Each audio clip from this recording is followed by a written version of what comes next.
শুরু হয়ে গেল কিকাবাসের মধ্য দিয়ে প্রথমাদের খেলা।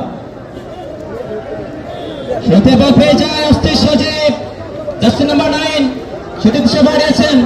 বল পেয়ে যায় মুজিবর, নীলফামারী যুবরাজ ঢাকা যাত্রাবাড়ির মধ্যে খেলতে যুদ্ধ ছিল। প্রথমে কোপা সামচুনাসমো এবার হাকিম মহেশন সেতে দিশা বাড়িয়েছিলেন।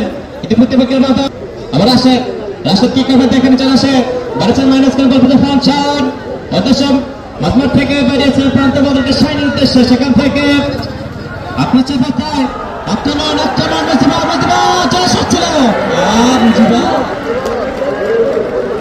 এই মুজিবের কথা বলতে হয়। লম্বা সেন্টার বাপাদের গোলকিপার পাশের মতো গোলকিপার বাড়িতে কাহাল লম্বা সেন্টার শূন্য ভাষণ বল সেন্টার সাইকেল থেকে উঁচু পাতায় বাপা যায় পিচ্ছি রাহা লাকি 7 জার্সি উদ্দেশ্যে ফেরত পাপা কি করবে পাপা কেমন বন্ধ করার চেষ্টায় ফিরোজ পাপার কথা বলতে হয় সাথে পারে খেলা হয় না রে সাইকেল সাইড থেকে রাসেল বল পেয়ে যায় পিচ্ছি রাহা অতি শাস্তির সাজে কিন্তু রাষ্ট্রের পাঠা